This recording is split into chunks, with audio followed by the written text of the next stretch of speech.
Just have one suggestion. I know there are policy issues surrounding the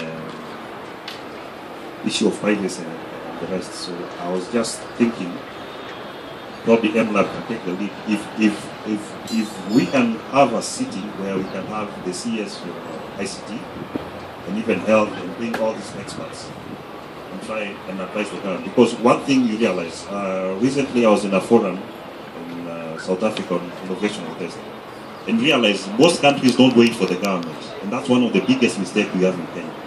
We always, from the private sector, wait for the government. The government will not move anything, okay? So it's the challenge is on the private sector. Let's get proactive, because you see now, look at a case like Felix.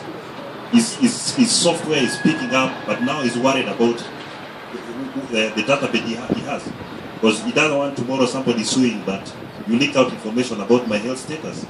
Okay? At the same time now, it's going to the counties. So the challenge goes back to us within the private sector. Let's not wait for government.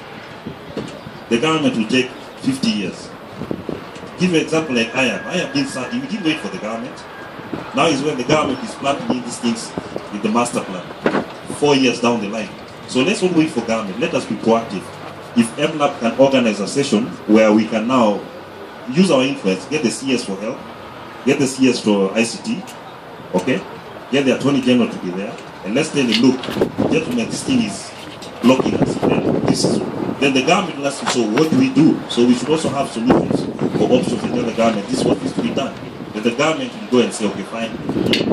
There are some clauses within the law, the AG will be there, kick it off, and let's get the thing done. So my to you is like, don't wait for the government. Let's move this thing. Thank you.